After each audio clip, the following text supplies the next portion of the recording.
afternoon, everyone. Today we are going to interview one of um, the renowned faculty member of GHCSC, and she is going to share to us some of our answers for our questions for this interview. Ladies and gentlemen, please help me in welcoming in our video today, Miss Venus Avenido. Thank Hi, you ma'am. for the introduction, Mr. Benji. Good Yes, afternoon, ma'am. I'm happy to have you. Or I'm happy to have you. We're so happy to have you, and thank you so much for this opportunity that you have given us to ask you some of our queries.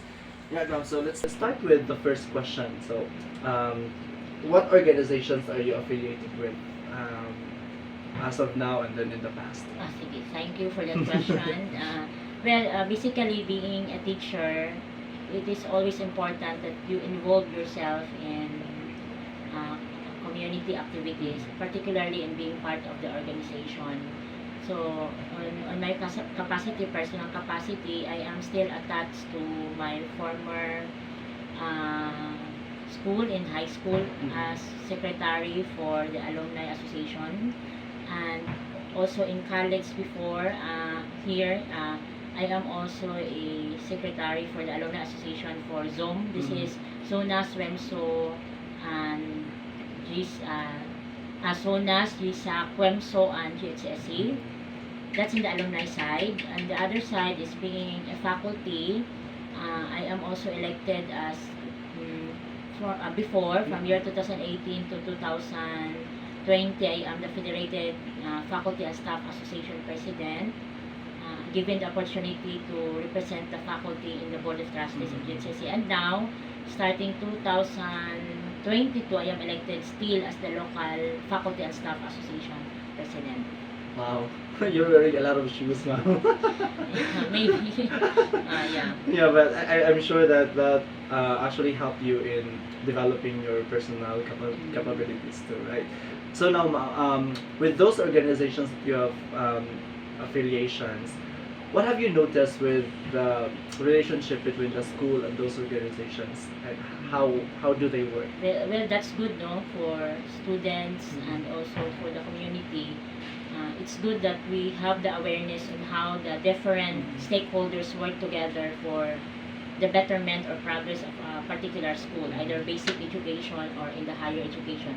Kasi you know, Mr. Benji, the stakeholders are served as para siyang backbone.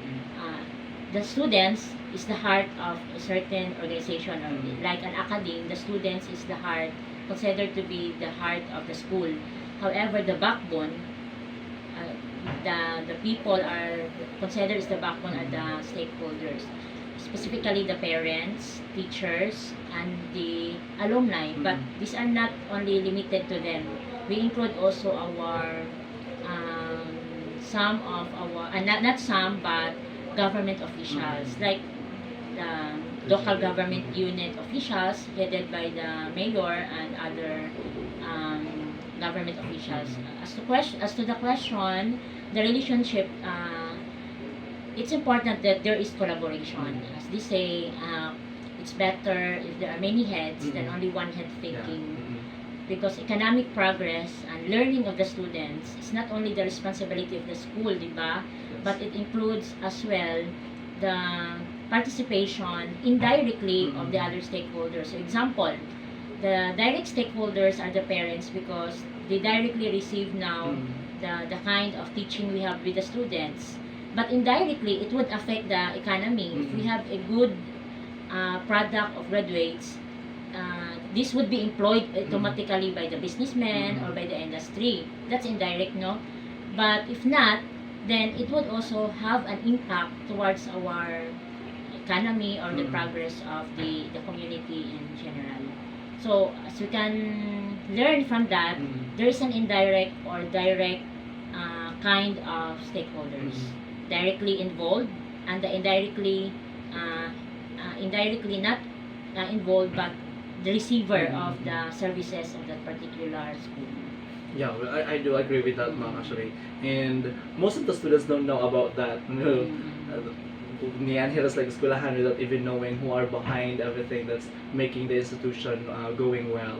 So thank you so much for that, ma'am. So given that you have a lot of affiliations with those organizations, may I ask what are some of the projects or programs that you were able to implement for the betterment of the school? Yeah, I will just speak on behalf first of the in the alumni association. I will just speak on behalf of my experience sa association of a certain alumni in high school, private school, San Jose Academy.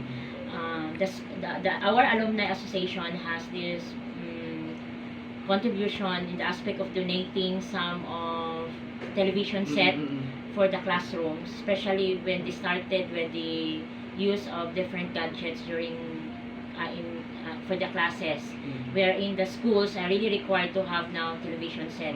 Unlike before that, it is traditional that they use only chalkboard, no? So it's worth around 100,000. And aside from that project is the services offered by the alumni association, that it's the alumni that will spearhead the conduct of alumni homecoming alongside with the school heads. That's for the alumni. But in our own school, in GHCSC, as observed, our Parents Teachers Association, the parents basically are also helping in coming out with a project for the school. I think that's visible in GHCSC. What else? On the part of the faculty, it's not on the project, but it's on the program or the services. Example, an association.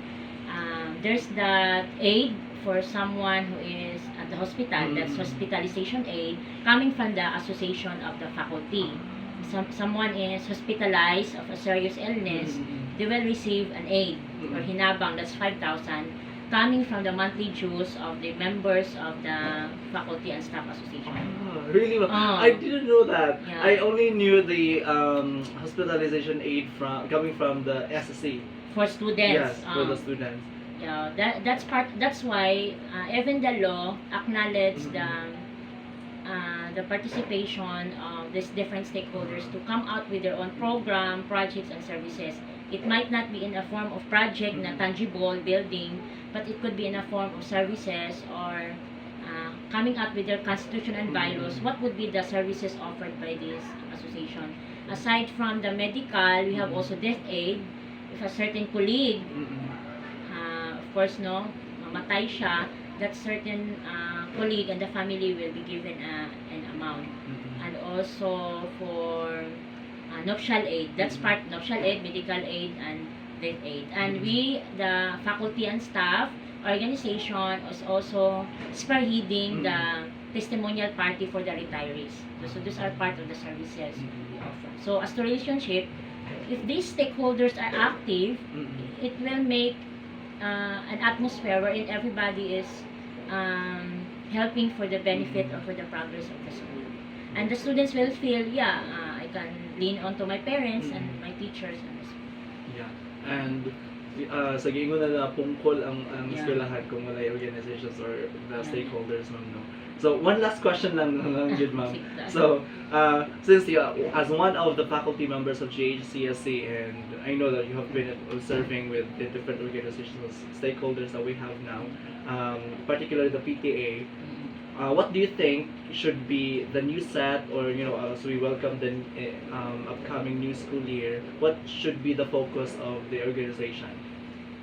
Well, basically aside from from the tangible materials, it's more on creating a program that has really a direct impact to impact on students.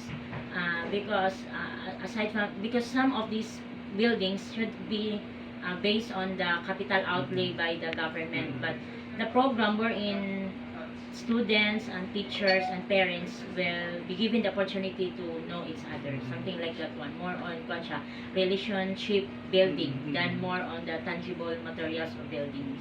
Yeah, I agree, ma'am. So we already saw the covered walk, and the students already appreciate that.